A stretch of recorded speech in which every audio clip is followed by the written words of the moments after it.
खबर शामिल करें सक्खर से। हमारे नुमाइंदे सैयद ज़ियाउर रहमान की रिपोर्ट के मुताबिक सक्खर के इलाके रीजेंट सैनमा रोड के मकीन एजाज अंसारी ने अपने मासूम बच्चों के हमरा सक्खर प्रेस क्लब के सामने एहतजाज करते हुए बताया कि वो रिक्शा चलाकर घर की कफालत करता है। कुछ माह कबल अली भड़लकर नामी जेल पुलिस एहलकार ने नौकरी का झांसा देकर 5 लाख रुपए वसूल किए और नौकरी फ्राहम नहीं की।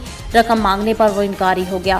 फैसले में इसने रकम वापस देने की रजामंदी जाहिर की, जिसको भी 1 साल गुजर गया लेकिन वो रकम वापस नहीं दे रहा है। मुतअल्लिका महकमे समेत पुलिस को शिकायत की। इंक्वायरी के बावजूद पुलिस मज़कूरा शख्स को गिरफ्तार कराने समेत रकम दिलाने में नाकाम है। दफातरों के चक्कर लगा लगा कर थक गया हूँ मगर अब तक इंसाफ नहीं मिल सका।